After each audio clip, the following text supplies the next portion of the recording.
Taarifa ambayo imeweza kuwachanganya watu wengi sana baada ya Kigogo kuweza kufichua hali na jinsi hali ya hewa ilivyo kwa Mdude Nyagali, ambaye pia aliweza kupata dhoruba na changamoto ya kuweza kukamatwa na mtu asiyejulikana, na aliweza kuposti ndani ya mtandao wake wa Instagram ambaye ni account ya Kigogo, huku akiweza kuzungumza kwamba Mdude Nyagali, pumzika kwa amani, kwa sababu aliweza kufahamu na kuweza kuzungumzia pia hali iliyoweza kutokea baada ya kuhamishwa kutoka jiji la Mbeya na kuletwa ndani ya jiji la Dar es Salaam, na unaambiwa basi hapo ndo huenda hatima yake ya mateso ikaendelea na akaendelea kupata dhoruba mbalimbali ambazo zimepelekea umauti wake. Sasa kiwalisia ni taarifa ambayo imezua taharuki kwa baadhi ya wanachama, licha kama bado haijakuwa exclusive na kuwafanya wanachama waweze kuelewa ni nini kinachoendelea, lakini kwa mujibu wa Kigogo na jinsi ambavyo yeye aliona ni sahihi kwa mtu asiyejulikana, baada ya kuweza kupata taarifa zake kwamba tayari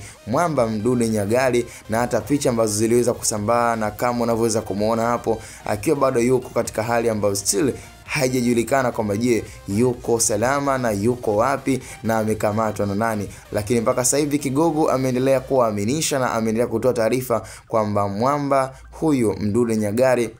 mwana harakati wa kisiasa, mdau mkubwa wa John Heche na God Bless Lema, ambaye wamekuwa wakimtumia kama moja ya sehemu ya mwanachama wa Chama cha Demokrasia na Maendeleo, ambaye ameshatumika zaidi kuweza kukosoa na kukriticize serikali ya awamu hii, lakini pia na awamu zilizoweza kupita. Kikawaida kwa vyama pinzani kuweza kuingia katika changamoto kama hizo ni swala ambalo tumeshazoea kuona, na tumeshaona mara kadha Mdude Nyagali akiwa anapinga vikali jinsi nchi inavyoendeshwa na Chama cha Mapinduzi. Kwa hiyo kwa vyama pinzani nafikiri ni jambo la kawaida ambalo tumeshazoea na tumeshaona kawaida kuliona likiwa linaendelea. Lakini baada ya kutekwa na baada ya hiko ambacho kimeweza kuonekana kabisa katika jiji la Mbeya, huku akiweza kupigwa kwa damu nyingi zikiweza kumwagika, na tukiwa hatujafahamu kwamba yuko katika mazingira gani na je amekamatwa na nani na ni kwa sababu gani, ambao mpaka sasa hivi taarifa zimeanza kuja tofauti.